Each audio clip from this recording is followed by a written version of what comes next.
What's up, everybody? Welcome to Waypoint Podcast Special Edition Metroid Dread Spoilercast. This game is 19 years in the making. We've been heavily anticipating it. We got a full crew. I sent out the call. We got the full crew here, so I'm just gonna name you all, and then just talk a little bit about yourselves, and then we'll get started. So first, we got Matt at Burnout Brighter. Matt, introduce yourself.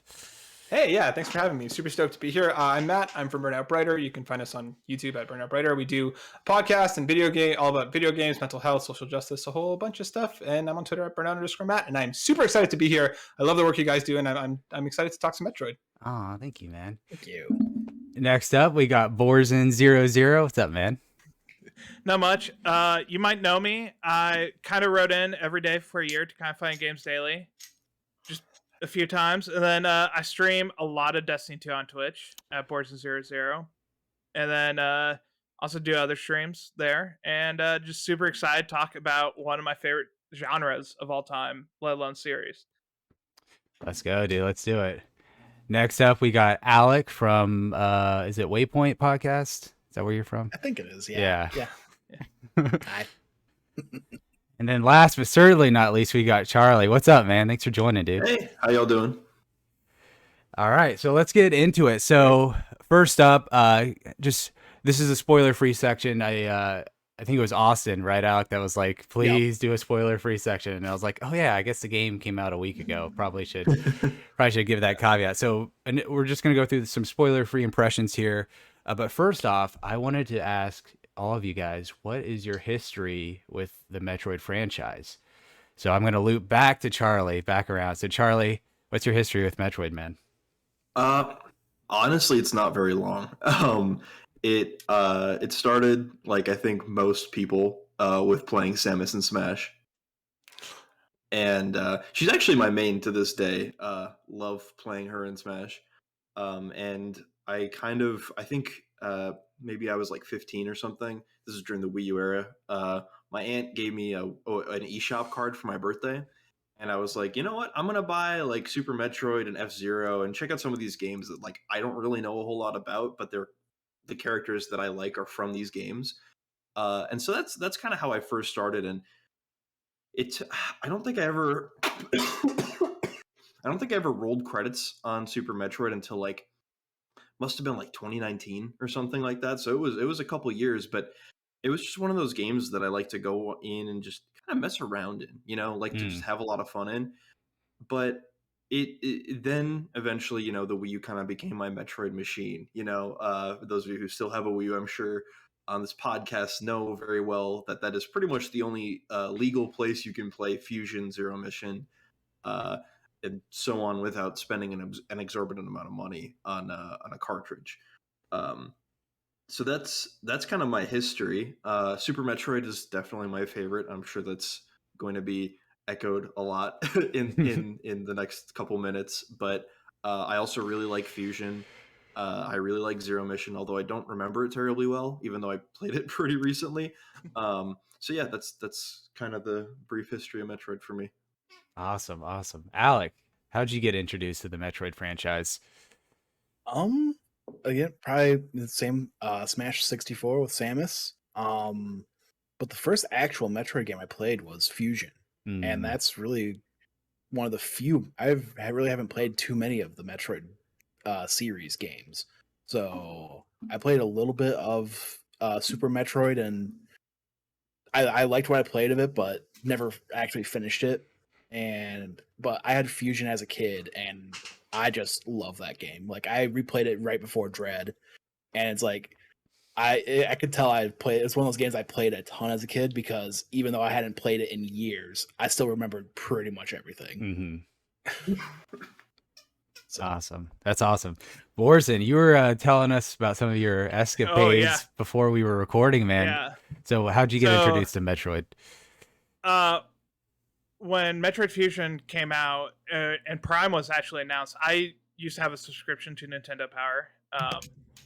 And on the cover was Samus, who I kind of knew from playing Smash Brothers at friends' places.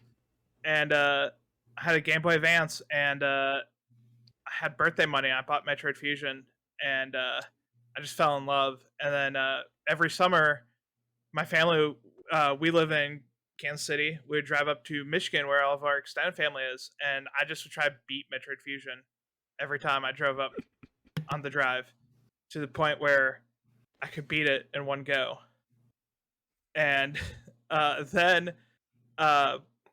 finally, when Wii Virtual Console came out, I played Super for the first time, and then it's just been a love story ever since. My senior project, I'm a software developer. I made a 3D game engine that is a Metroidvania game engine. Dude. Don't use it. Don't use it. It was made in 6 months. It does not run well. But like I love this genre. I love the series. I'm wearing an SGDQ shirt. Like, I love the speedrunning scene of Metroid games. I love everything about Metroidvanias in general. Every indie game maker out there listening to this right now, you have my money if you put the word Metroidvania anywhere in your description. I will buy it, because I'm still chasing that original like high, I guess, of playing Metroid Fusion for the first time. And but I love the series. I've played it dearly. I've quote unquote speedrun it a few times. I mostly Fusion and Super. Don't recommend it as well. It's you just start playing the game and you just start knowing paths. But yeah, it's a series I've loved for like 19 years now. It's never stopping. Yeah. That's awesome, man. So Matt, man, how'd you get introduced to Metroid? Yeah, similarly to Charlie and Alec, it was definitely through Smash, the OG N64 one. And then I got into Metroid Fusion pretty heavy. I remember playing that a lot back on the GBA, and then following with Zero Mission. I tried to get into Prime, but I think I was just too young for it at the time. I just remember being incredibly confused, getting lost all the time, and hating every minute of it. But like, I mean, I probably was like 10 or 12 at the time when it came out, so not the right game for me at that age. But I hope that Prime trilogy is a real thing, and we get that sooner rather than later, because I'd love to go back to them. So I just started up Super Metroid literally in the last few days because of on Nintendo Switch Online. But that's pretty much my history with it so far. Awesome. So for me, like a lot of us here already, like I got introduced to Samus via Super Smash Brothers on the N64. Yeah, I'll like never forget seeing that iconic like power suit design in the game, and I was like, "What the like? Who is this? Like, what is this from?" And then I believe I bought Prime when it came out. I can't believe that Prime and Fusion came out within like a week of each other or something like that. Like that's I think so it was nuts. the same day. Was it the same day? Yeah, Okay, that's yeah. even crazier. No way. Like that's, I mean, I wish I knew about it back then, because like that's crazy. And then Fusion was primarily my first Metroid experience. It was like one of those games that like I had a bunch of friends that all gamed, and like we would just share games, and like somehow that game just ended up in my possession. And yeah, Fusion's so special. Yeah, and then Prime was like one of the games where, like, you know how like when you were a kid you got, games for either Christmas or your birthday. And so like whatever you bought was like, okay, like you better make sure this is like the real deal. Prime 1 was the game that I bought 2 times because I lost my first copy, and I ended up buying it the next year for my player's choice. And then same thing with Super, where I got a Wii and looking to buy games on the Virtual Console because I was like, oh my gosh, like all these old games. Getting Super Metroid, and like even like in 2007, just it blowing my mind. Even after playing Fusion and Prime, like Super Metroid still was just a game-changing experience. So yeah, I've been a Metroid fan for about 20 years or so, and yeah, I was so happy that Dread got announced, and I mean, the future's looking bright for it. All right, so next question is favorite Metroid game ever. Matt, what's your favorite Metroid game, man? Metroid Dread. Honestly, like from the ones that I've played, it's probably my favorite. We'll get into it heavy, I'm sure, in a little bit, but I just love how fluid it is. I love how fast it is. That's always been kind of more my genre of Metroidvania. If I feel fast and powerful, even if the enemies kind of match me, then I'll stick to it. So I really like Dread. I think it's my favorite one so far. Wow. Okay. Borzen, what's your favorite Metroid game, man? Yeah, Dread. Dread. It's Dread. It like before it's Fusion, but now it's Dread. Like there's no other game in the series that like feels this good, Mm-hmm. and it just feels perfect. Wow, I didn't expect this. Alec, what's your favorite Metroid game, man? Seeing as I just finished Dread this morning, I think I need to sit with it a little bit more before I saying it's my favorite. But it's honestly right up there. But my favorite is Metroid Fusion Yeah. because it's one of the few that I actually have played, and it is just a masterclass in level design. Okay. Charlie, favorite Metroid game? I think it's still Super. I have only just beaten Dread, like just like Alec, like earlier today. So I'm kind of I think I still needed to sit with me a little bit more. I'm sure we'll get into like a little bit more as to why I it might not top Super for me, but also like I realized that my experience with Super is kind of like a once in a lifetime thing, so it's going to be kind of hard to separate those two for me. Okay. Yeah, I'm the same way with Alec and Charlie's. Like, I beat it, I guess technically today at like 4 a.m. I like was playing it and I was like, I was streaming it. And I was like, oh my gosh, it's 7 hours. Like when I finally beat it, because like I knew I had to beat it before today, so I was like really trying to get after it. So I don't know if I can say it's my favorite. Yeah, I do need to like settle on it a little bit more. But it's easily in the top tier for me of Metro games. Certainly. I still would have to say Fusion is my favorite. But Dread, like I mean, like y'all said, like it's so smooth. Like I was stunned. Like it's the best Metroid's ever felt to play ever. So yeah, it's a great entry into the franchise, and yeah, I definitely be replaying it a bunch just to see where it'll settle in my final rankings. Um, all right, so let's jump into general impressions for Dread. What did we think about the game overall? I know a lot of us said it's our favorite already, so but what do you guys think about it? Just dive in, Matt. Yeah, no, I kind of mentioned, I really loved the speed. I know that some people do have some complaints about its linearity at points. I actually really like that aspect of it. Like, I only got lost a handful of times, and I know there's been some complaints about the map too. I actually think it's pretty intuitive. Like, I kind of just popped it open and started looking around, being like, okay, where did I not go? Where's the door that I haven't opened yet? So for me, everything kind of clicked, and even with the difficulty and with the Emmys especially, like I loved everything they did with the Emmys. I think it was such a visceral part of the experience to have it be so on the move. The map design was spectacular given how you were able to move around them. The bosses were hard as hell. Some of them literally, I can't remember the last time I struggled this much with some of those bosses. And that's after I finished it. One of my friends actually told me that I apparently accidentally missed a lot of the items because I only cleared it with a 33% item completion.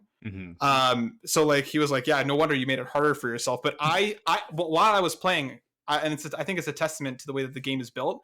I thought it was my fault. Like I thought, like I'm not getting the timing down. I'm not getting these patterns down right. So even with that, like the game felt fantastic. You feel powerful the entire time, even from the get go. Even when you're running, you still have this ability to be like, okay, I can get out of this. I think it's so well designed, and just like even just learning about some of the stuff that we were talking about before the show, which I'm sure we'll get to, just blows my mind about the depth to this game, even in its kind of linearity. I think it's really really great. Yeah, Charlie, what'd you think about Metroid Dread, man? I was gonna kind of jump in and add on to what you just said, where there's this feeling that the bosses, unlike in a lot of other Metroid games, are more fair to the player, but still harder than other bosses in the series in a really, really solid way. And honestly, to a point where I almost compare some of the fights to like a Cuphead boss fight, where you're taking full advantage of everything that you're able to do. You're dashing, you're space jumping, you're screw attacking, and you're parrying, you're shooting, all these different things. And they kind of combine into this I don't want to. I don't like making this comparison because I don't really have this experience. But it's the loop that a lot of people seem to like about Dark Souls that I really appreciate about these bosses in a way that I haven't felt about many Nintendo games in a really long time. And I think that kind of follows the same way I felt about Samus Returns boss fights a lot of the time too. Even though some of those were a lot more samey, and this did a really good job of kind of mixing things up a lot more than that. So I really appreciated it from that standpoint. Yeah, that's an excellent point. Alec, what'd you think about Metroid Dread? I loved it. Just to piggyback off of what Charlie and Matt have said, like the fact that it does almost feel like it's your fault for messing up a boss fight. Like, 'cause there was a couple times where I just was not getting it, like how to like dodge a certain attack, and I looked it up online, and it's just basically like, yeah, just avoid this attack. It didn't say exactly how. It's like just do it. Basically, is what all the online guides were saying. And it's like, yeah, that's like I know what to do. It's like the one thing I will say, some of the later bosses, they take a big chunk of health. Like I think there's one attack from a boss that took like 2 tanks of health away. It's like for one attack. I'm like, come on, that's a bit excessive. Mm-hmm. Yeah. Borzen, what'd you think of Metroid Dread? It's so good. To echo what a lot of people are saying, I hate this term, but it's the Dark Souls of the Metroid series. I hate it with a passion, but it's so true because everything's more pattern based. It's more learning how to react to things, at least in boss fights. It's learning how to use everything about it to just make it so you can beat the boss. Like once you do like your first no hit in a boss, like where you don't get hit at all, it becomes a magical feeling. Like where even in like other Metroid games, there will be that one cheap move that you'll get hit by every time. Like you could be in the safest spot possible, but you'll still get hit. Like it feels 100% fair. I loved the I loved it that Samus felt powerful. I felt like I was like an issue I have with other M is I feel I'm disconnected from the player I could be that is shown in the cutscenes versus what's in game, and I felt this mirrored what was shown in cutscenes and what was shown in game. Mm-hmm. What I was doing, it felt like near perfection. Is everything I keep saying about it is it. This is everything I've wanted a 2D Metroid game to be for the last 19 years. Yeah. Well said. I want to echo that too, and I'm so glad you guys brought that up with the bosses because I think I've died the most in this game than all the other Metroid games combined. I was like, I played Fusion the day before Dread came out. I was like, I think I died like 3 times or something like that, and I'm like, okay, like it's fun, it's challenging a little bit, but you're never really like in peril.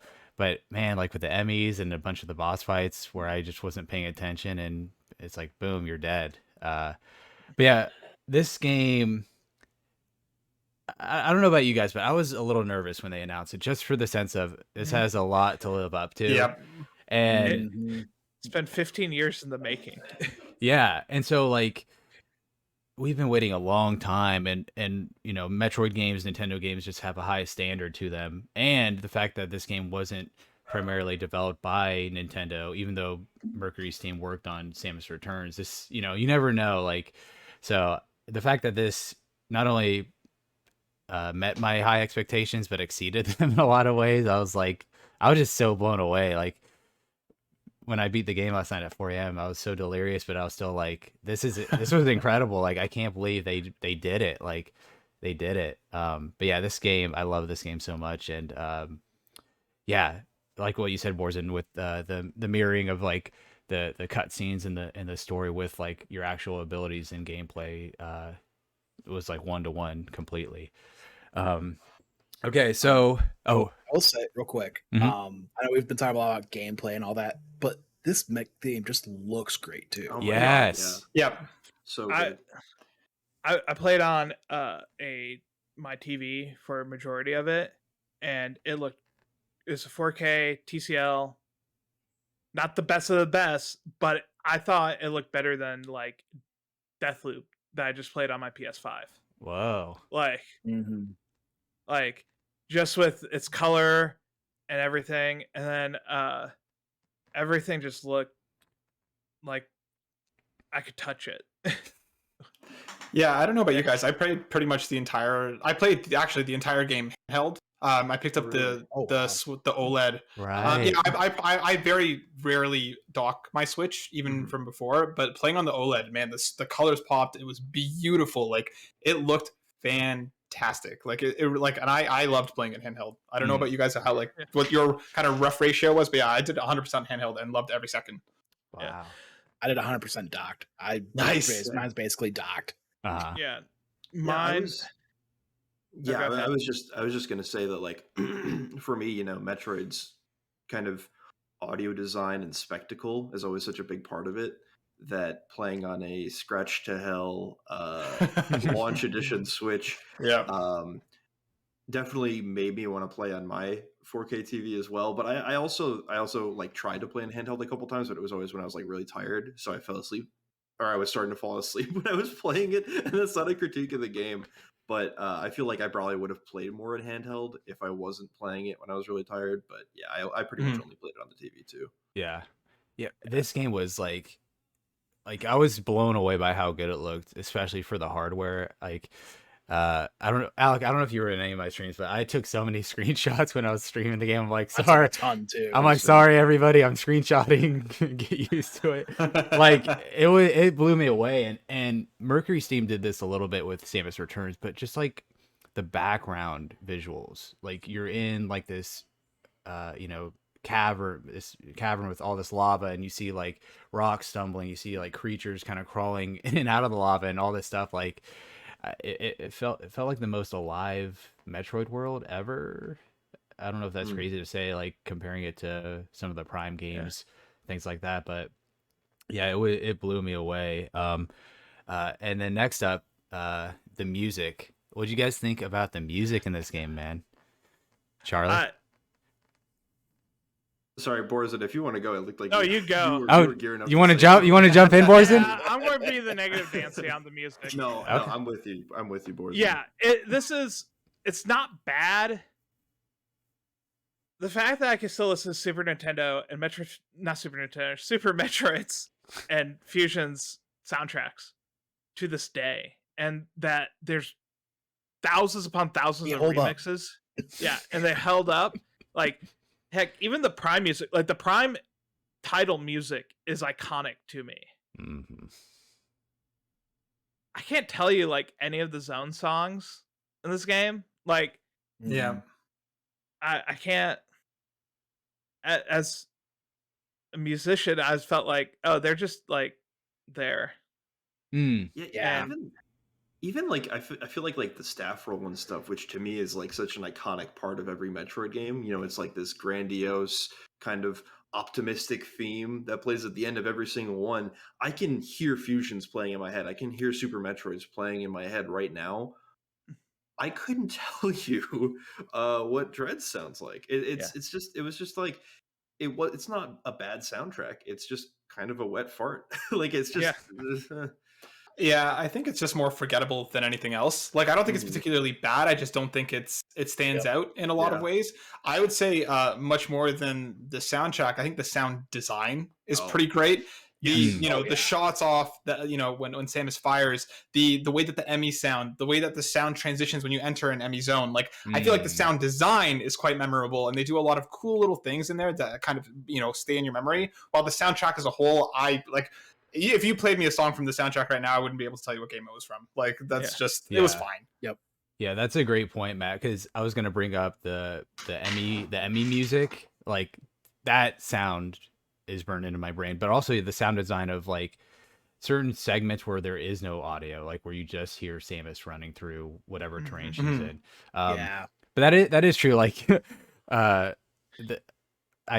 thought just popped in my head of the music almost sounding like a Marvel movie's soundtrack, where it's like you don't really know, like you only can recall the Avengers theme and that's it, and anything else you're like Ant-Man 2 or I don't know, like so It's good. It's not bad, but it's not memorable. At least not yet for me. I'll play through it more and maybe listen to some of the stuff. But yeah, but the sound design, like Matt said, 10 out of 10. Excellent, excellent. Yes. Like the sound of where you can almost locate the Emmys is amazing. Yeah. Mhm. To Yeah. realize how close they are to you. Hmm.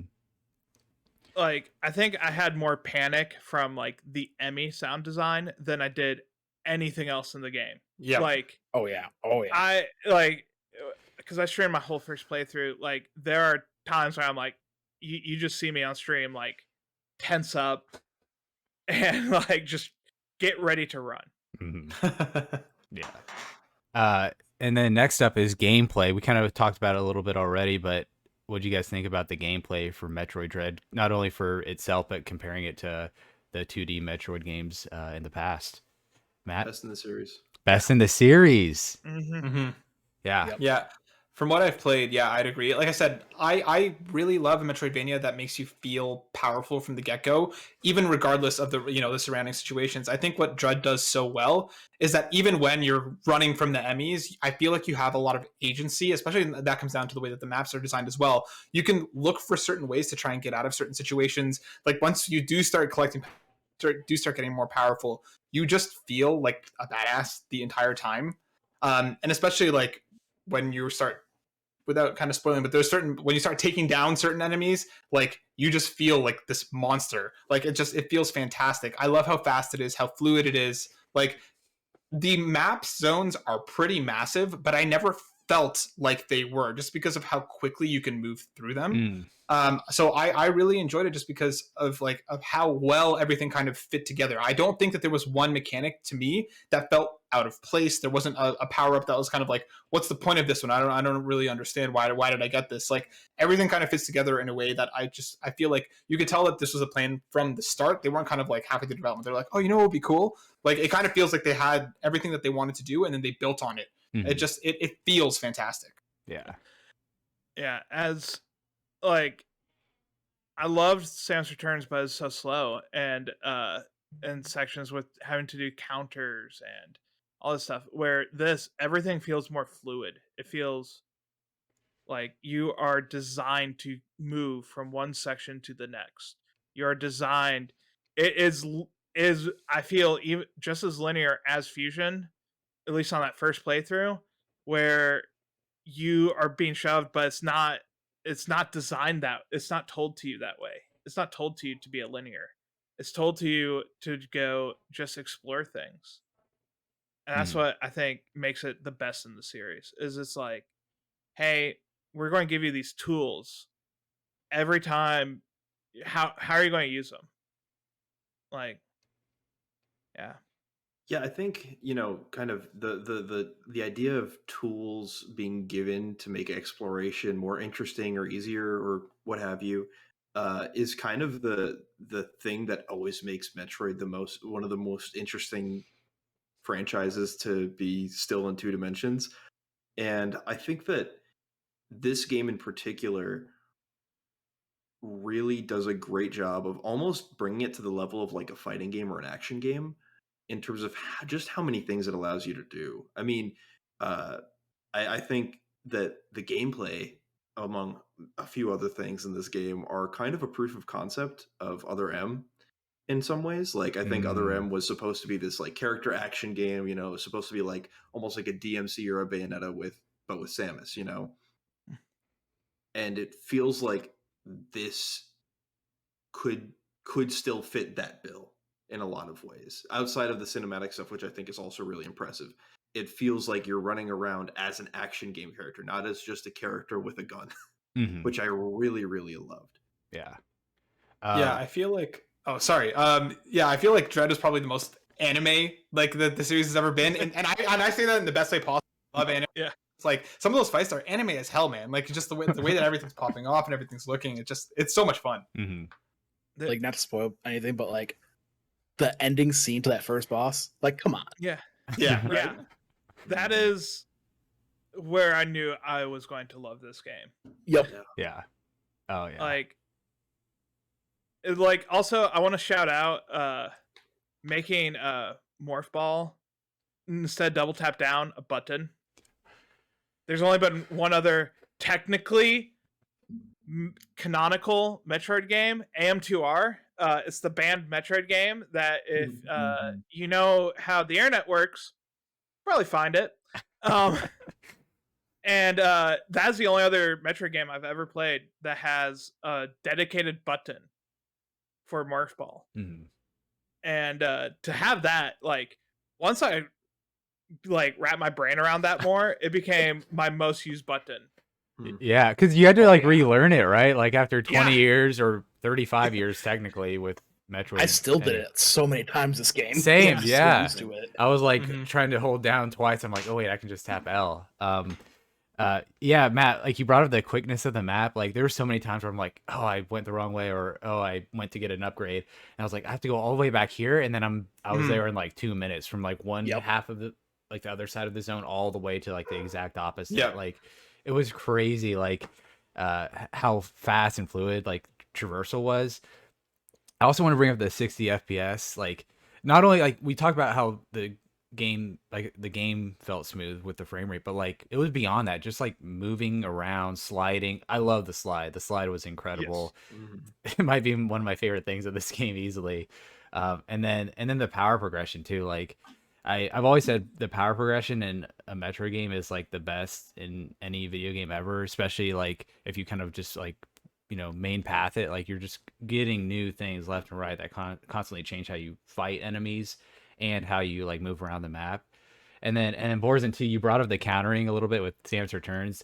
I love how it wasn't such a necessity in this game. Like if you guys play Samus Returns on 3DS, like pretty much 99% of the enemies, you just walk up in front of them, wait for them to just come at you, and then you just counter them, blow them up, move on. This game, it's still there, obviously, but it didn't feel like a requirement to take down every enemy. So I did appreciate that. Does anybody want to get anything out before we enter spoiler territory? Yeah, the last thing I kind of want to comment on before we head down that road.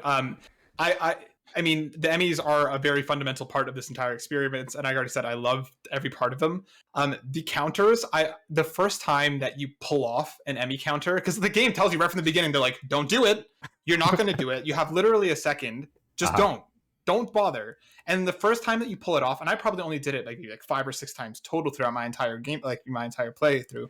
But like the first time you do it, you're just kind of like, oh, what do I do now? Like, I've never done this before. I don't know what to do. It's just that satisfaction for just like one simple. Well, I shouldn't say simple because it's incredibly difficult, but that one counter moment is just like, it's just such a testament to like. Even just one little part of the experience, like those are some of my like brightest memories of the game, is pulling that off and being like, oh my god, I did it, yes. Like I don't know how you guys felt, but like I loved how difficult that was. And like again, the first time you actually do it, it's kind of like, oh my god, wow, I can't believe I just pulled it off. And Matt, you're talking about the first counter opportunity, right? Because there's technically 2. Yeah. Well, either one of them. Yeah. Like yeah. Did anybody get the second counter off ever?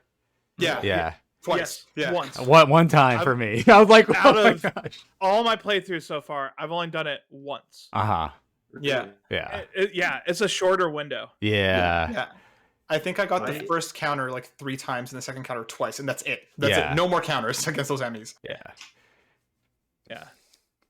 I think I got it. I don't remember like exactly how many times, but I definitely like found myself feeling like, oh, I could just try and counter, and then maybe being sometimes too confident and sometimes justified in my confidence. And yeah, like I think it was Matt said, like definitely panicking after getting it successfully, especially after like the really short one, I would like pop off a little bit too. I was like, oh, I gotta finish playing the game, otherwise I'm gonna get killed.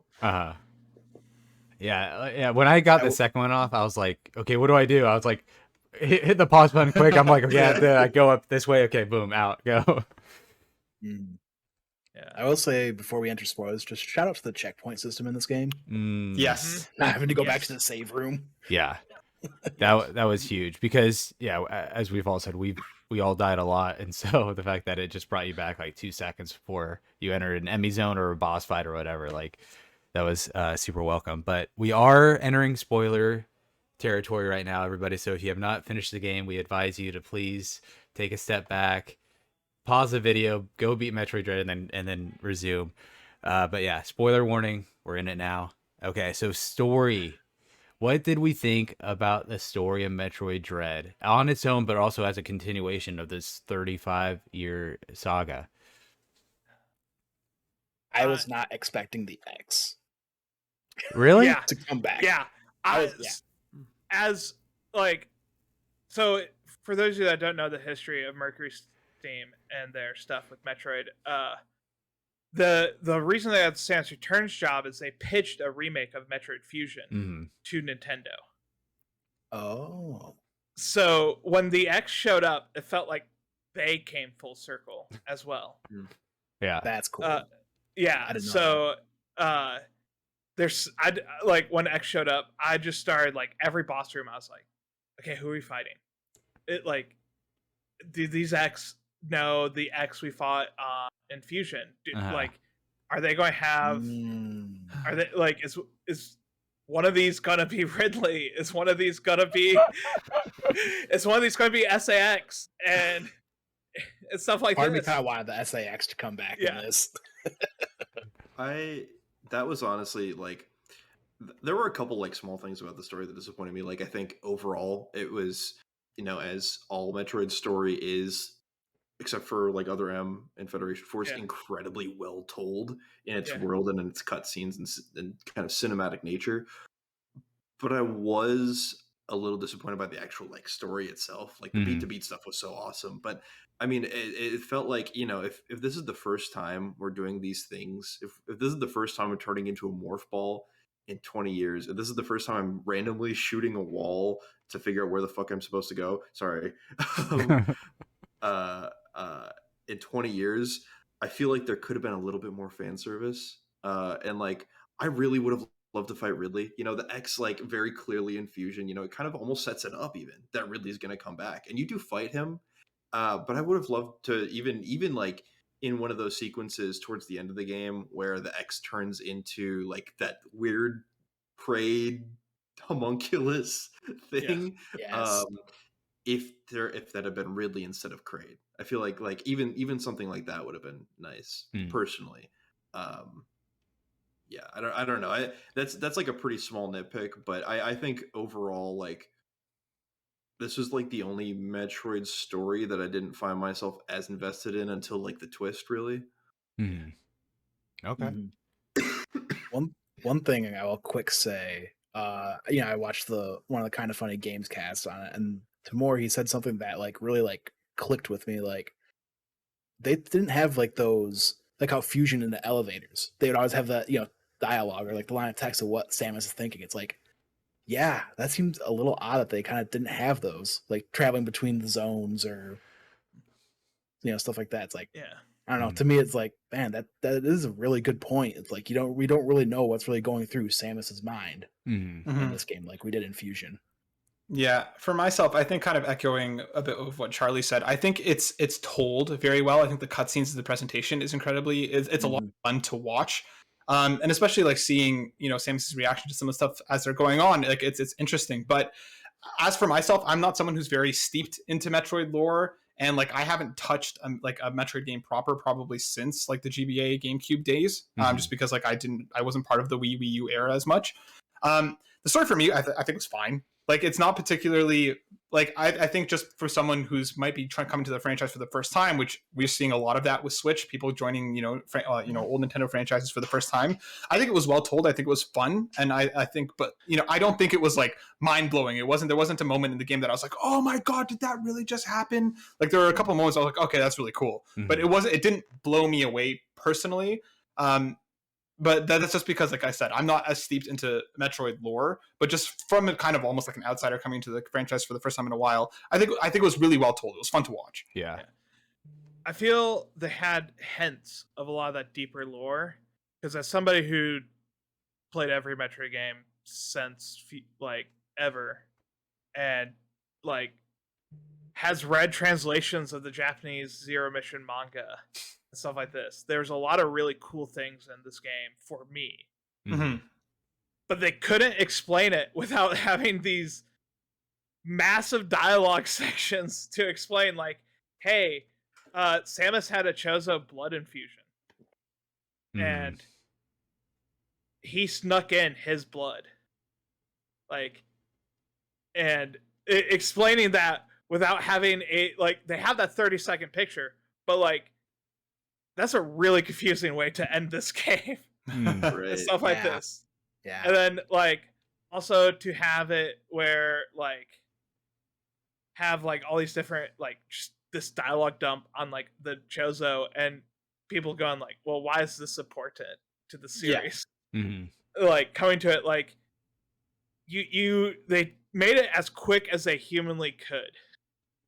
I felt like, but at the same time I wanted more. Like when Samus spoke Chozo. Yeah. That was cool. Which Yeah. Samus speaking any sort of VO in a game has left a traumatic scar in me because of other M. But like I was cool with it this time. Like yeah. So who thought when you found out you weren't talking to Adam the whole entire game? Like, did that twist blow anybody else's mind? Was it the entire game or just assumed it was that? just Yes, that last it's one. the entire game. Oh, Yeah. I didn't put that together. What Yeah. the heck? Yeah, he says because he's Oh like, my yeah, gosh. you followed every one of my instructions this whole time. Oh man. Adam only calls Samus lady. Yeah. Oh, right. To me, he's like, I think it was also just by nature of like the sound design of Adam's voice. He inherently felt creepy and weird to me right from the get-go, and it was kind of like this voice in my head being like, something about this doesn't feel right. Yeah. But like again, being removed from the lore, I was kind of like, maybe this is the way that it's always been, and I kind of just didn't think about it. But when it got to the end and it twisted, it's like, oh, it was Ravenbeak the entire time. I'm like, okay, well that makes sense. Like, because again, like when he talks to you, every time he spoke up, I was like, oh god, no, I don't like this. I don't like your voice. I don't like how you're talking to me. So I thought it was, I thought it worked within the confines of it. I think it was well done, but it didn't like blow my mind. Yeah, I think it ties really well into kind of like a general like recurring theme in Metroid's narrative. That's like, you know, Samus is constantly being like kind of lied to or taken advantage of somehow, and it's really this idea that like she is like at her core someone who should not deal with or trust other people, is what it feels like it's reinforcing. And I thought that was really cool because it kind of this game doesn't feel isolated largely because of Adam, but then the end of the game you're realizing, you know, you have kind of this character moment that maybe you don't really see aside from her, you know, shooting Adam. But I think that was like, as far as themes in the series go, which I don't really think there are a lot of, I think that was like really cool and really interesting, you know, juxtaposing it against her committing genocide against the Metroids, being betrayed by the Federation, almost kind of tying into like its alien roots in a lot of ways. Yes. Yeah, that's interesting you brought that up because I was like, man, like we've never really dealt with the ramification of eradicating this whole species, and then they tie into it a little bit in Dread. Yeah, with the overall story, like Matt said, like I like the moment to moment. I would have liked more connections with the Galactic Federation and you blowing up the BSL station in Fusion, because like at the end of Fusion, Samus is like, man, I hope somebody understands why I had to blow up this station and this planet to defeat this massive threat. And then like Dread starts and it's just on another mission. I was like, okay, like that's cool. And then like with the Chozo stuff, like I liked it, but it was like a lot. And especially like I haven't read any of the mangas and stuff, but I've read like the Wikipedia or whatever of it, so I kind of like know the general gist of it. So that was interesting with the two like kind of massive lore dumps in the middle of the game and then like towards the end. But overall I liked the story. I thought it was pretty good. I really liked the Fusion, like recreating those scenes at the beginning. Oh of the my game. gosh, dude! Yes, Awesome. Yeah, seeing those in 3D made my day. The Fusion suit looks so cool. Oh my Like, gosh, it was already one of my favorites, and then they just made it even better. Mm-hmm. Yeah, dude. Do you guys think we're gonna get a Fusion remake? Oh, I would love that more than anything. Considering they've remade Metroid 1 and Metroid 2, which those probably need those probably need remakes more than any other of the core Metroid games. Super, I mean, you could probably tweak some things to make it more friendly in today's day and age. Fusion is pretty accessible still, but I would love remakes. Yeah, I wouldn't say no to those. No way. Yeah, especially with how the X like blobs looked at towards the end of the game. Like that was a great representation of how those looked on the Game Boy Advance. Yeah. Oh yeah. Yeah, I think for me that's probably going to be like a day one ad on whenever they do it, and add the GBA to the Nintendo Switch Online, probably the expansion pass. That to me feels more like going there. I would love it though, because like again, I'd love a reason to revisit that blown up and kind of done in this kind of Dread style. I just don't know if they're going to do it. I don't know if Nintendo would. Mm-hmm. Yeah, because Borzen, why did they say that they wanted Mercury Steam to remake 2? Was it just because it's accessibility? It was Samus Returns. You've never played the GB original. It is tedious would be a word I'd use to describe it. You don't have a map. Yeah. Oh my god. What? Dude, yeah. No map, man. No map. Yeah, GB Samus 2 is they have all these missile recharge and save stations everywhere because the game is insanely hard. Mm-hmm. There is no teleportation. You move like to say that the game like runs at a frame rate is generous. It's not laggy. It's just like it's an 8-bit game. Like it, and it makes it feels slower than even the original Metroid, which also plays totally differently. Like it is, I like literally when AM2R came out, I said, "Don't play the original Game Boy Metroid 2, play M2R." And then when Samus Return came out, I said, "Buy this instead," obviously, because you should support the official release. But like, if there's an easier, more accessible way, like that game was not accessible in the modern era. Like, I played it even on emulators and sped it up, and it was still tedious. Yeah. Metroid 2 is like you're looking at the game and then you're looking at a map the entire time, because especially with the Game Boy like framing, it's so tight on Samus, and like you really like it's a massive game. Next little thing I want to bring up was just talking about the Emmys a little bit and their role in the game, and then also a little bit of a comparison to the SAX and which one you like better, which one was more fearsome, things like that. So Alec, I'll start with you. What do you think about the Emmys and the comparison to SAX?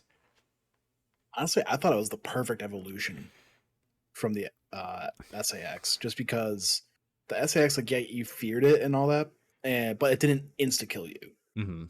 So that was something that was very hard to get used to at first in this game. Yeah. Luckily, like we said, the checkpoints though, that made that not as bad as having to go all the way back to a save room.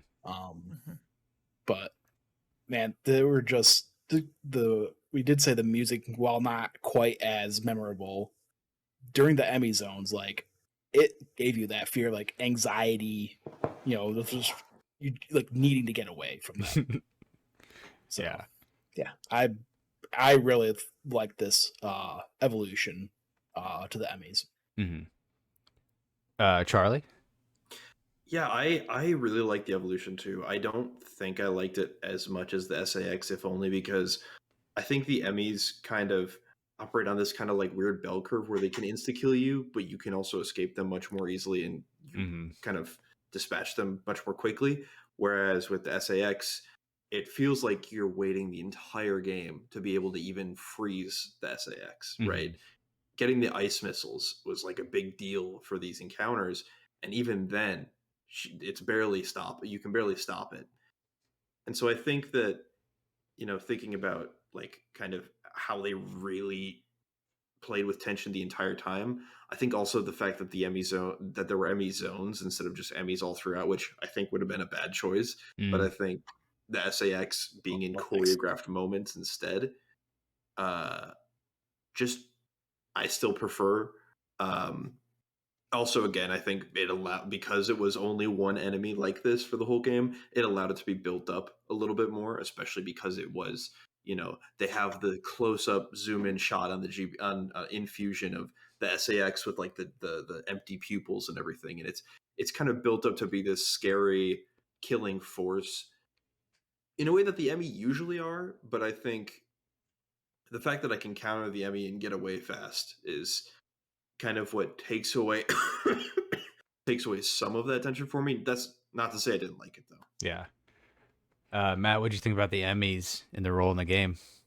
I loved them. I thought that every time I entered like a new zone, my spiked, and it was kind of like, even if I can't see it, I know you're around here. So I always did like my best to just get out right away. Like I was like, I'm not spending any more time in here than I need to. Like I'm booking it out of here.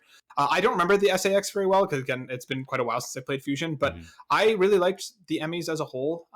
The one thing I will say is I was pretty disappointed with the very last one, just because I was expecting something a little more grandiose with the last Emmy, right? Like they're built up to be this entire thing, and then at a certain point they're like, okay, we've shut them down now, don't worry about it too much, and then they come back, obviously, and like I kind of wish that they experimented a little more with the diversity we start to see with the Emmys towards the late game, because you'll have one that can freeze you'll have one that can kind of shock you. I kind of wish that they had a little bit more of that Emmy to Emmy to kind of make each one of them a little bit more memorable, while also making that last Emmy kind of feel more important, feel more of like a boss encounter. Like I was expecting a little more from that last one, but they just kill it off in front of you, and that's all that really happens with it. So as a whole, I really like them. I think they made the experience very tense. And like similarly, I'm glad it wasn't an all game thing, because I feel like that just would have been too much. I really like them. I just wish that the ending of the Emmys was a little more grander, especially because like a lot of the marketing focused on them, a lot of the hype focused on them, and then to them like the final one just be literally nothing was a little bit disappointing for me. But I enjoyed 95% of them, I'll say. Yeah. Borzen? Yeah, I'm going to kind of like echo that. Like, first few, you feel like, especially one dumps you in water without a gravity suit. Yeah. And you feel like, I need to get out of water immediately. Like, you feel terrified. And, but the last one, there's a clip that I need to get generated from my stream of it where I go, I'm just going, God, where's the power bomb? And then it blows up in my face. I was like, oh, it's in the Emmy zone. I was like, oh, this is not going to be a fun Emmy. And then it just ends. And where, like, I feel SAX, like, that run after you fight Katana with SAX is still, to this day, one of the most terrifying things I've ever done in a Metroid game. And for those that don't know, Katana is the spider you couldn't kill in Metroid Fusion, or you just constantly died in a lot when you're a kid, because same thing happened to me. Yeah, it's just that, and like that's still more terrifying to me than most of these Emmy encounters. I still think they're used pretty well. I just wanted more diversity too, than just like, I also would like it like where, hey, if I leave the room more than once, like, not to teleport the Emmy out of that room. Like, there's a few logic choices that I understand. Like, you only had 2 difficulty modes. Like, but it would have been nice to have a little bit more challenge with them. Yeah. Than just the counters. Yeah. Alec, I actually gotta head out, so yeah. with the guys. But I will say, quick before I go, I wanted to say I was like texting Chris last night because I got the gravity suit, and let me tell you, that feeling you get when you finally have the gravity suit, there's not a feeling like that in gaming, when you can just freely run around and have the movement in water in a Metroid game. Yeah. It opens it up so much. Oh, it does. Yeah. Real quick, Alec, before you go, what was your favorite upgrade from this game? Was it the gravity suit? Oh, I'm probably, although I didn't quite utilize it as much as I did in Fusion, but the speed booster. So that and Shine Spark, like, it just felt so good in this game. Yeah. Awesome. Well, thanks for hopping on and have fun doing the DC fandom stuff, man. Yeah. It's gonna be crazy. It's gonna be Alright. crazy. So guys, We appreciate you, man. See ya. Later. So for me with the Emmys, I think Charlie, you nailed it. Like, for me, I think I said this like the first day when Dread was out. I was like, like they definitely felt more threatening just because I died to them way more. But I do agree that the SAX hit harder just because it was. I mean, well, technically there were 10 of them, but you only really encounter one of them, I guess, in Fusion. But the SAX definitely felt more iconic and integral to the story, whereas the Emmy, they were cool and they were definitely worth threatening. And there may or may not be a couple of moments where I was like clenching my cheeks when you're in like one of those like little corners and it like walks up right to you and then it like at the last second turns away and I was like, oh my gosh, like so there were a couple of moments where it definitely was a little dread inducing pun intended. Yeah. One of the things I kind of realized while we were talking about the Emmys, but I think the other thing that I really appreciate about the Emmys, but also I think that's a reason that they didn't hit as hard for me, was that they were always playing by the rules of Metroid that we knew. And especially some of the later Emmys where they were using a freezing effect or an electric effect, or they had super speed, that kind of thing. I thought that was really cool because it was almost teasing you, especially like if you were a Metroid fan, like if you knew it was happening, like it was almost giving you like a teaser of what was to come, the power you were going to unlock, like kind of dangling that carrot in front of you in a lot of ways. But it also kind of made me think about how the SAX breaks walls that you can't break, right? It breaks the rules of Metroid, and and that usually starts to happen at a point that's like later in Fusion, to the point where you're like, even if you're not someone who's played any other Metroid game before, you're like, what is happening? Why can't I do this? I'm so powerless compared to this demon. And I really like that kind of thing too. And this is not to say that the Emmys like didn't have their own things that Samus couldn't do, but it felt less less impactful because of that. Yeah, that's pretty fair to say. Next little topic of discussion, we got favorite boss fight. So I'm going to start with you, Borzen, since you've you kind of sped run this game a little bit already. What's your favorite boss fight, man? It's Kraid. It's Kraid, Yeah. hands down. Like, so I think we could talk about now is there's a quick kill for a lot of the bosses in the game if you know how to sequence break this game and you know how to do this. So example, if you get bombs early, you can quick kill Kraid.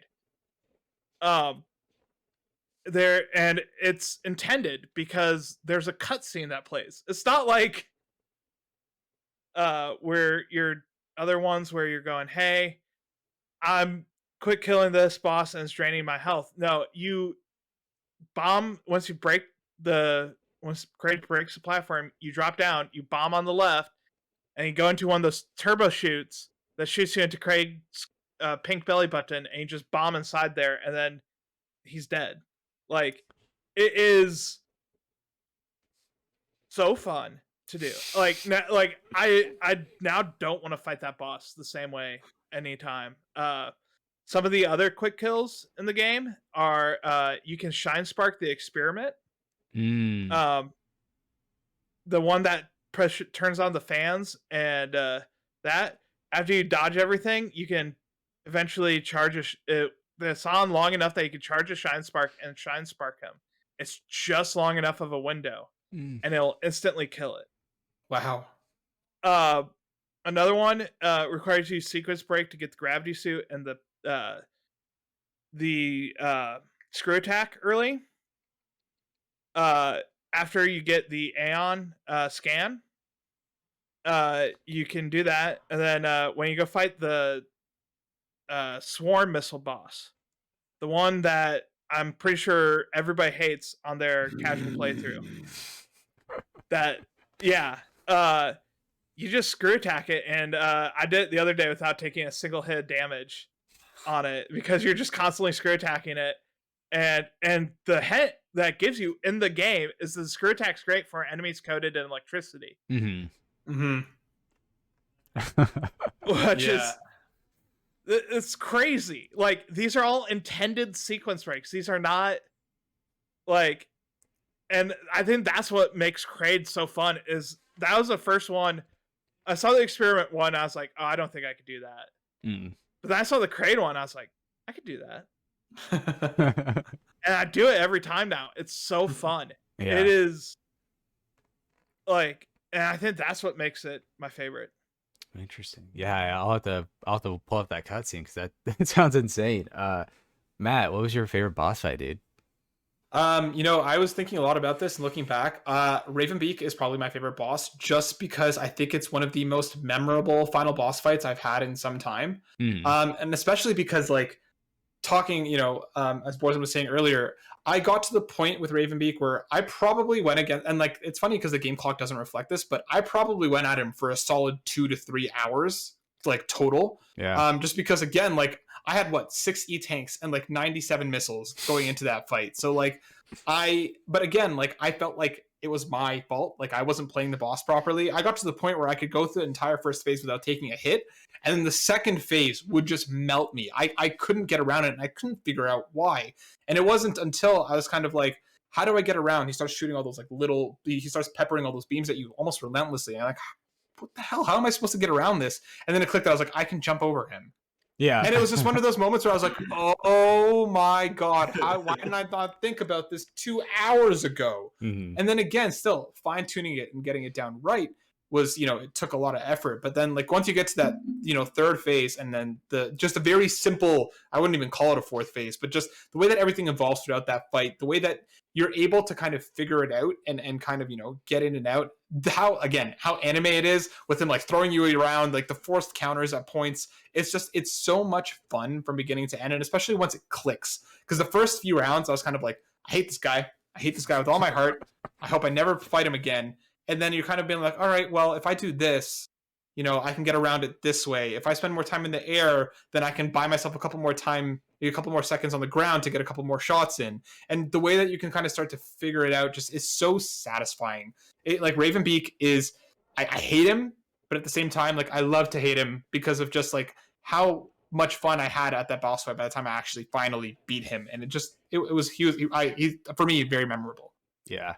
Yeah, that was like we said earlier too. It's like the progression of those phases. You struggling with the first phase, struggling with the second, struggling with third, and then like finally beating it. Like it felt like such a huge accomplishment.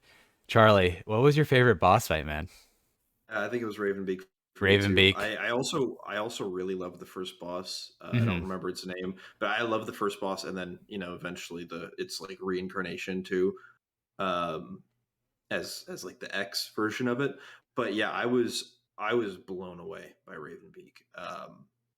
I think that people look back at Metroid bosses very fondly because of their spectacle and sometimes scale more often than their design. Sometimes, like, I love the Kraid fight in Super Metroid. Ridley fight not as much. And then the rest of them are varying degrees of annoying to me, even though it is my favorite game of the franchise, I think. But this game and Samus Returns both do just take Metroid bosses to, like, at least to me, another level where it's not just jumping and shooting, it's jumping, shooting, countering, having like QTEs, basically almost like a Bayonetta kind of thing, where you're mashing the missile button as hard as you can, and it not only does it break up the gameplay and the pacing of the fights, but it also makes you feel more badass. It just makes you feel so powerful.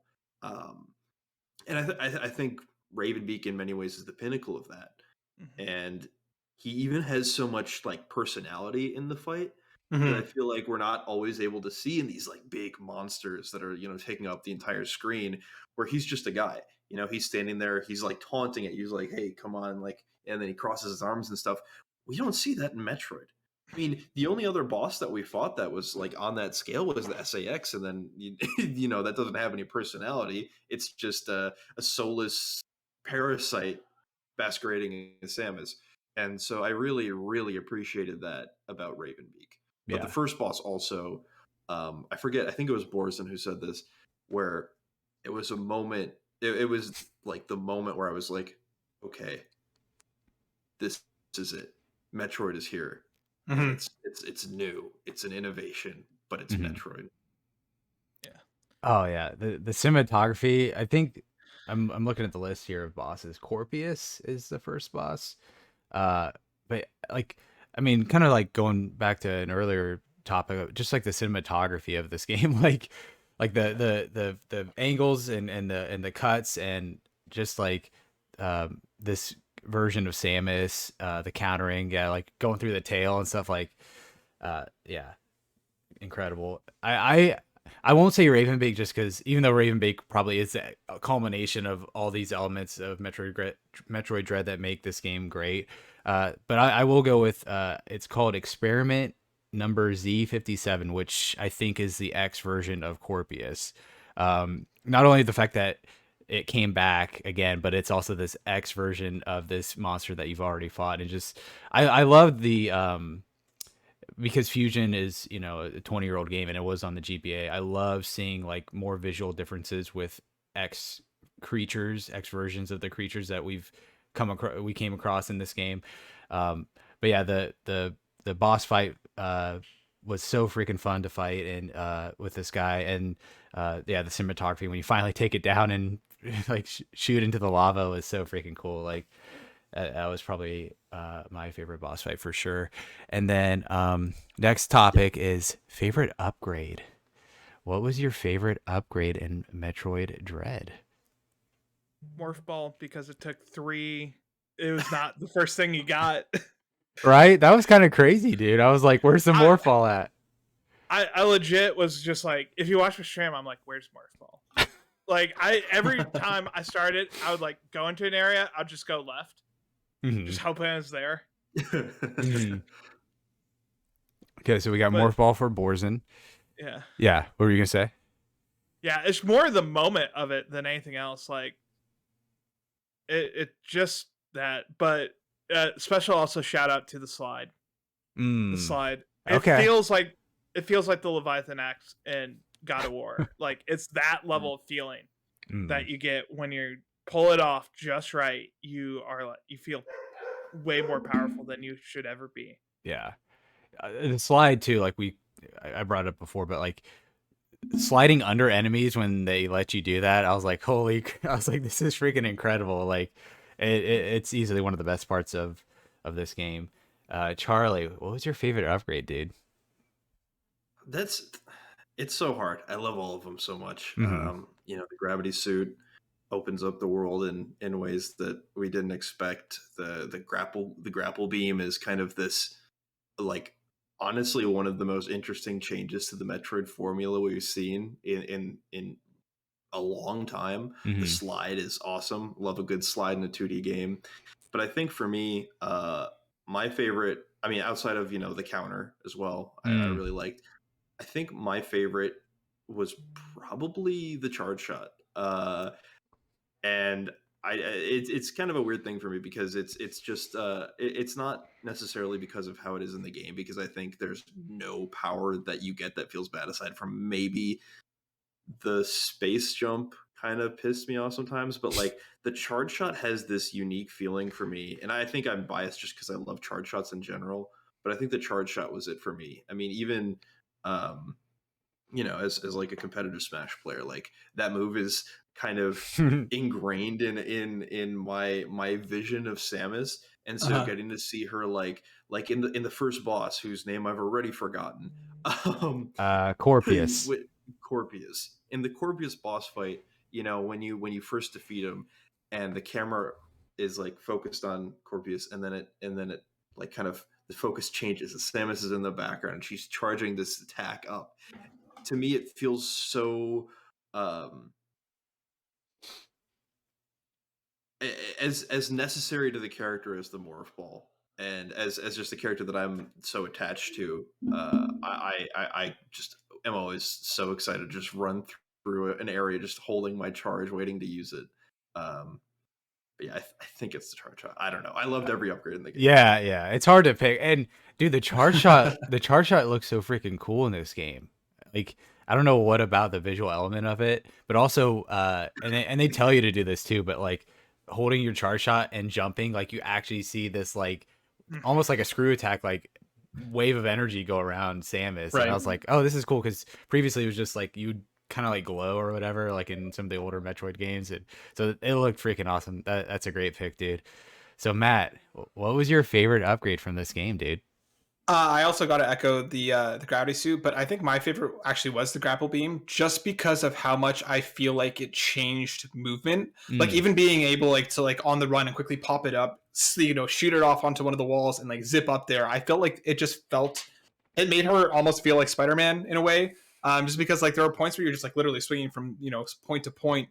And like even just like I said, when you're moving and you can kind of quickly like warp like shoot over here, grab on, fly over there, grab onto another point from that point. It's just like I feel like she starts feeling very vertical once we start getting the grapple beam, which I really enjoyed. I just feel like it looks cool when you pull it off. It looks good, and like even in those moments where I feel like sometimes it was a little bit harder than it should have been going from point to point. So when you pull it off, it's kind of like, yeah, I did it. Okay, moving on to the next spot. I really really like the grapple beam and how it was implemented. Yeah, that's a great, like, because we've had grapple beams in since Super Metroid, but the way that, and even more so, like even compared to Samus Returns on 3DS, the ways that you were able to utilize this tool for not only traversal but exploration, and even like sometimes I had to use it to fight. Like if I was like holding like my controller like with the button combo, and I had to like shoot one of the little guys that were like one shot guys, like it was a very unique element to the game that I appreciated. I think for me, my favorite upgrade what has to be the super missile, only because, only because I, and Borzen, you might like did the fact that the super missile overrode the regular missile for me was so huge, because I don't know if like in Super Metroid having to press like 8 buttons to like switch from missile to super missile and back and forth, like I just love that it was like, okay, missiles are gone, they're all super missiles. It's like, oh my gosh, finally, thank you. It was such like a quality of life change that I appreciated, that just completely made it one of my favorite upgrades. Although the gravity suit, of course, was freaking incredible as well. Next quick topic. Go ahead. Oh, sorry. The amount with the gravity suit, what helps too is the amount that they throw you in water without it. Yeah. It like, it's a hindrance. It's a mild negative for me, because I'm like, you don't make us do death runs, thankfully. But you make us go into water all the time without gravity suit, and like deep into water too. Like, that's interesting you bring that up, because one of the next topics was, what did you like about Metroid Dread that they did differently from previous Metroid games? And one of the things that they did do, Borzen, was they threw you in water a lot before you got the gravity. Like the first time I went submerged, I'm like, okay, I'm getting the gravity suit in like 2 minutes, and I was like, it's like no, it's like it's way away. So, Matt, what'd you like that they kind of switched up in this game compared to any other Metroid? Yeah, for me, and I mean, I've talked about it a bit, so I'll keep this short, but like, I just love how fast and fluid everything feels, like moving through the maps, moving through the zones, just everything. And especially once you get the controls down, pulling off shots while you're kind of, while you're sliding and while you're jumping, being able to move through the areas in a way that just felt fast and very versatile. Like you feel the speed throughout the entire thing. So I generally gravitate towards Metroidvanias that give that feeling. And I remember Metroid feeling fine. I don't remember it feeling as quick as it does now. And I think it fits. I think Samus is a great character to kind of have that kind of movement. And I love how fluid everything felt, to like the grabbing the ledges, to being able to scale things properly. Everything just kind of moves and flows in a way that I feel like they nailed it. I feel like they really nailed that aspect. Yeah, that's a great point. Charlie, what would you like that they switched up in this game? I think everything that they switched up in this game, aside from maybe the dash the slide, and the the amount that they had you in water, were like the things that I appreciated the most. Were things that were introduced in Samus Returns and then kind of perfected in this game. You can move while you're countering. The aim, it feels like aiming is just much better. all these like more granular improvements to what was already a pretty solid system, to me was like some of the most impressive things. But I also really liked the ways that they kind of retooled how necessary and important Aeon abilities were. I think that they were in Samus Returns. I never thought that they were like annoying to like ever like too prevalent or anything. But I think that the ways that they were used, or that you're forced to use them maybe with a little bit more restraint, and that the progression of the game is less focused on them, was a really good improvement over Samus Returns. Hmm. Yeah, I felt like with the Aeon abilities in Samus Returns, um, they felt very um, structured. Whereas like you got what's it like the green armor or whatever, and then you come across those like pink plants, and you're like, okay, green armor, boom. Like it felt more like handholdy with that. Whereas they felt more natural in this game. Um, my favorite thing that they kind of switched up was I did kind of like being uncomfortable without the gravity suit for a while. I was like, okay, like this is new. Like I'm definitely gonna have to be more on my toes than normal. Yeah, the morph ball obviously was huge. Um, but with like the power progression, I loved how we got like certain power ups that were like half steps to like the full power up that we like know from previous Metro games. Like I can't remember what it's called, but like the double jump that you get, Yeah. that's not the space jump. I'm like, okay, like oh sweet, I can actually like make these little higher jumps now. I can do these little extra things. The almost like the Spider-Man sticky walls. I can't remember what that upgrade's called. But then you get the grapple and you're able to just zip around everywhere. So Mhm. I love these like half steps because it made me appreciate the full powered versions of those later on much more than before. Yeah. This game does power progression, I think, better than most Metroid games, just because it gives you these half steps. Hmm. Yeah. It makes you understand how to use the future power up better than before. Hmm. Yeah, exactly. And then our last little topic is what did we think of the ending, and then where do we think the story is going to go from here? Because it is kind of open ended. It is kind of open ended. So Charlie, it looks like you're ready to go, man. What do you think about the ending? The ending was interesting because I think the plot twist was really cool, and kind of the it brought back that feeling from from Super Metroid and Zero Mission, where you're escaping the station with this, and Fusion too. I always forget that Fusion does it too, but you're escaping this planet as something that's pretty much all powerful, almost impossible to kill aside from running out of time. I really like that aspect. I think that aspect is always good. I think that aspect is good in other games too, like the Warthog running a Halo. I think is another great version of the Metroid escape sequence. But I think that the ending overall was just like it felt just kind of anticlimactic, that it was built up as it was the conclusion to this thing that's been going on for 35 years, but it doesn't end any differently than any of the other Metroid games do. Mm. It feels like it wasn't as conclusive as it was kind of built up to be. And I know that that's criticizing the story for something that the story that has nothing to do with the story, but I think as something that was supposed to be this epic conclusion and bring this epic to an end, it didn't really deliver, I think. Hmm. And that's not to say I didn't like it or that it was bad. I still enjoyed it a great deal, but I think that it could have maybe had a more definitive ending, or tied it up in a bow in a more interesting way, or conversely teased something else. And I don't think it really did either. Mm. At least from the first run on a normal difficulty. I don't know if there's like secret endings on higher difficulties or anything like that. No. No. Okay. No. I think. Sorry, go ahead. Yeah, so like the unlocks you get in hard mode, so you get, or if you do it under 4 hours, you get all three uh for normal mode, the ending pictures, and then you get another three on hard mode. And you gotta do it in under 4 hours, and I did it in 4 hours and 1 minute, and I'm not touching hard mode anytime remotely soon. The second to last boss takes out 4.5 E tanks every hit. Whew. Yeah, to kind of echo what Charlie was saying, I really do think that part of the problem with the ending is that you're building, like he said, it's been something that's been built up for what feels like 20 years. And for myself, where it kind of falls apart, like I feel like a lot of the impact that comes from those lore sequences is kind of lost if you haven't played those earlier games anytime recently.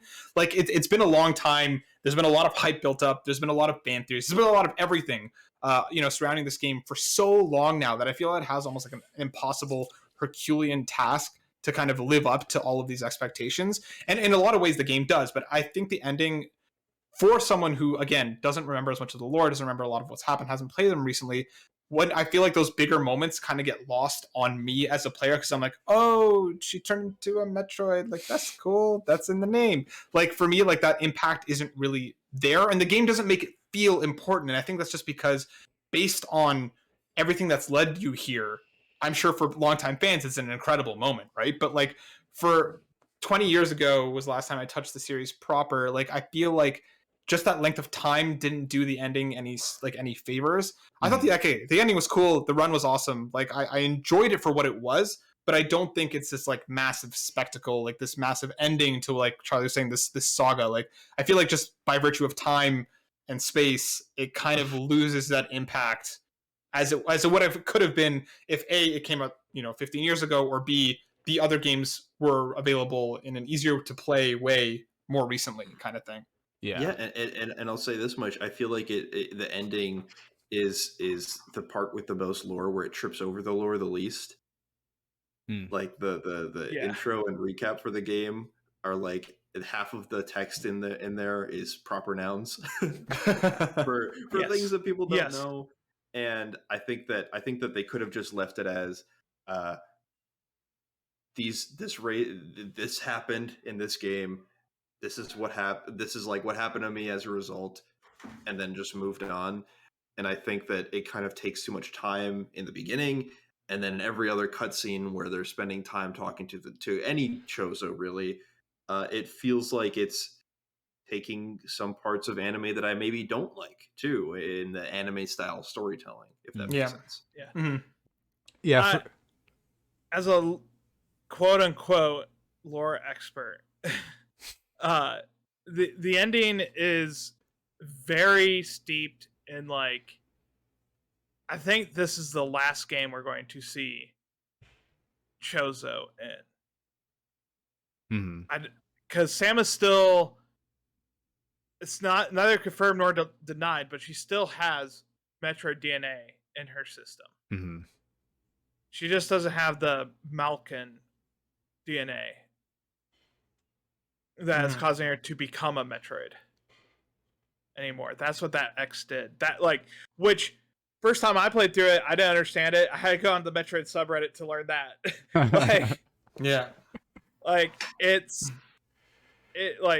It stumbles in like saying, "Oh, this is the last game with Metroids in it." When I don't think I don't think we're out of the woods yet. Like, I think it's more the last game we're going to have like Samus and the Chozo really take center stage.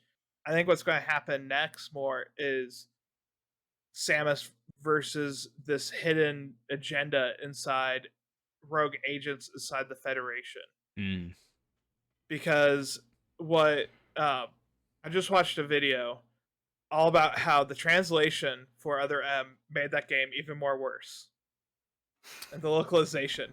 Really? Instead of it so like example of this is like in Other M, Samus and Adam are supposed to still be a confrontational advisories, but they're supposed to be equals. Where in North America, Other M, it's lovers. Really? Interesting. All right. Wow. So you can kind of see how that gets lost in translation a bit and some other things. But the big thing I took away from that video is like it's trying to tease that inside the Federation, there's this like shadow government inside of it, and that's what it was supposed to be teased in Fusion. That's how it's supposed to be teased because they're still it's the rogue researchers. The Federation that create the Metroids in Fusion. So I think we're going to see a lot of Samus versus the Federation from here on out, which is going to be a very different games and series, which I think lend themselves more to a Mercury Steam's playstyle of these games. Yeah. Where yes, you still have creatures, but the more Dark Souls like patterns and everything. They like think of the digger machine in Samus Returns. Oh my gosh, that was a Like, nightmare. Yeah, but it's all patterns. Yeah, exactly. Where this is all, so we're going to get a lot more of that versus creatures and that. But I think it ended. It missed the mark a little, not to the point where I would say the ending is terrible, but I also would not say it's perfect in what otherwise had been up to that point either immense fan service or immense like near perfection. Yeah. Yeah, for me the ending, like her Samus becoming a Metroid, like literally, I thought it was pretty cool when because I was like, oh yeah, like we've kind of been like sucking like the energy out of like all these creatures, Emmys over like the course of the game. I was like, oh yeah, like that would make sense since she has Metroid DNA. And then when that Metroid suit looked freaking awesome, dude. Like, Yeah. Whenever if they ever do like a Figma figure or whatever, like I want that so bad. Like, it looks so freaking cool. I think this is the best like OP like version of Samus we've gotten, because like we've gotten it a little bit in Super for like that one boss fight. We get it the very end boss fight again for Fusion, but like running through the last zone shooting that hyper beam was like that was so freaking fun. And then I loved like the fake out with the boss fight with the X Ravenbeak, where you're like, oh shit, another boss fight, and then you just like you just shoot right through it. I'm like, oh okay, cool. Like that was pretty cool. Awesome. Yeah, the ending like wasn't bad. I just was like curious because I didn't understand, and maybe y'all can explain. But like, so the X infected Quiet Robe, the good Chozo guy, and then he like isn't a mindless evil like copy. He like kind of was like, hey, like you're Metroid, like here, let me help you, and then like turns into like an X and lets her absorb him. Like I didn't understand why that happened. I don't know. So the X take memories, even if they're recently deceased. Yeah. They'll take the memories of the person they affect. And since Quiet Robe wanted to help Samus. Yeah. That became its thing. Because, like, if you think about, like, the minute Samus gets affected by X, she's thinking about eradicating Metroids. And what's Samus in Fusion? A Metroid. Right, okay.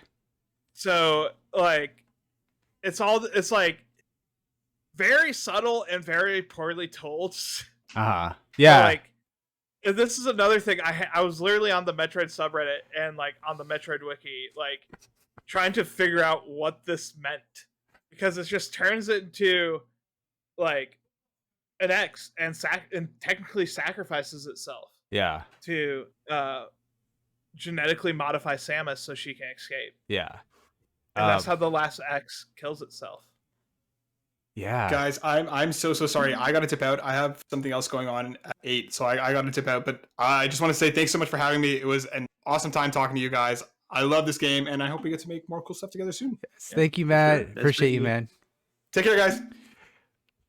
But yeah, I think we'll end it on there anyways. But any last words for this game discussion? If you like Hollow Knight, if you like even with some of the stuff we talked about story wise, like if you like Hollow Knight, you like any of the more modern Metroidvanias like Shadow Complex and games like that, like pick this up. Mm-hmm. It's worth the money. Or even if you like sci-fi or anime. Yeah. Like it, I can't recommend this enough, and it's going to outsell the whole entire franchise, which is crazy. You think the whole franchise? You think so? Yeah. it's already outsold every game in Japan by like a lot, Mhm. Yeah. and it always sells the worst in Japan. Yeah. Yeah. I was so happy that this game got announced because this was like the perfect storm for a Metroid game to succeed, because pretty much every other Metroid game came out on like the GameCube, which no one really had, or the Wii, which was, used for Wii bowling and a more casual audience. So the fact that a hardcore Metroid game, a follow-up to Fusion, came out on the Switch, where the Switch's core audience is like people who play video games, I was like blown away. And yeah, this was everything I wanted and more. And yeah, I can't wait to dive back into it and play it on hard mode, unlock all those freaking cool end game screenshots. Like I got the Zero Mission one. That's the only one I've gotten so far, and I was like, oh my gosh, this art looks incredible. So I can't wait to go back and play more of it. But yeah, this was such a treat. I can't wait to see whatever happens with the next Metroid game, not including Prime 4, like whatever Yeah. Metroid 6 is. But yeah, this was such a fun ride. I would recommend get 100%ing every sector, Yeah. because that will give you the alternate version of all 6. So there's a 7th ending screenshot, and it's wallpaper quality art. Like, I want to get posters of both of these made and hang them in this room so bad. Like, that's how, like, I hate, every completionist hates getting picture for your 100% completion thing. I am not mad. This is the only time I've never been mad Whoa. getting just a picture for getting 100% of the items in a game. Dang. Okay. All right. Well, I'll have to do that then. Did either of you guys think, for just like a brief split second, when that Metroid Zero Mission art popped up, that it was going to be a 2D Metroid collection baked in, since all the other games are so small, like file size? Yeah. wise? Oh, yeah, because they've done that in the past, or like I saw the Zero Mission thing, and I was like, I need to go to extras. I was like in a panic because I was so excited, and the art is really cool, but I was so hopeful. Yeah, I think we'll get, like Matt said, like I think we could get Metroid Fusion on Switch in like a year or whatever, whenever they announce their next big rollout for Switch Online. Yeah. Thank you guys for doing this. This was so much fun, especially Charlie last minute. I was like, I know he's a super big Metroid fan. I was like, did I ask him? I was like, oh no, I didn't. Let me just see if he wants to do it. So the fact that you guys did this on last notice meant a lot. But yeah, everybody, thank you for tuning in. Make sure to like, subscribe, ring those bells, do the whole thing, man. But yeah, thank you for watching, and we'll see you around. Peace. Bye. See ya. Bye.